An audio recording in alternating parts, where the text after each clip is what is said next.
ഇരിട്ടി കരിക്കോട്ടക്കരയിൽ ചെരിഞ്ഞ കാട്ടാനയുടെ ജഡം ഇന്ന് ആറളം വന്യജീവി സങ്കേതത്തിൽ സംസ്കരിക്കും. ജനവാസ മേഖലയിൽ ഇറങ്ങി ഭീതി പരത്തിയതിനെ തുടർന്ന് മയക്കുവെടി വെച്ച് പിടികൂടിയ കാട്ടാനയാണ് ഇന്നലെ രാത്രി 9 മണിയോടെ ചെരിഞ്ഞത്. പരിക്കേറ്റ അവശതയിലായ കാട്ടാന വാഹനത്തിൽ കയറ്റുന്നതിനിടയിൽ തന്നെ തളർന്നു വീണിരുന്നു.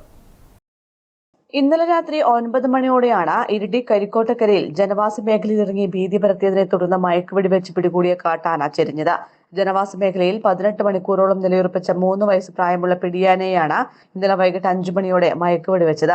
Wayanad veterinary surgeon doctor Ajesh Mohandas, Aralam RRT veterinary surgeon doctor Elias Ravuthar എന്നിവരുടെ നേതൃത്വത്തിലാണ് മയക്കുവെടി വെച്ചത്. ഒരു ഡോസ് മയക്കുവെടിയിൽ തന്നെ ആന മയങ്ങിയിരുന്നു. വനംവകുപ്പ് ഉദ്യോഗസ്ഥരുടെ നേതൃത്വത്തിൽ ആനയുടെ കാലുകൾ കയറുകൊണ്ട് ബന്ധിച്ചു.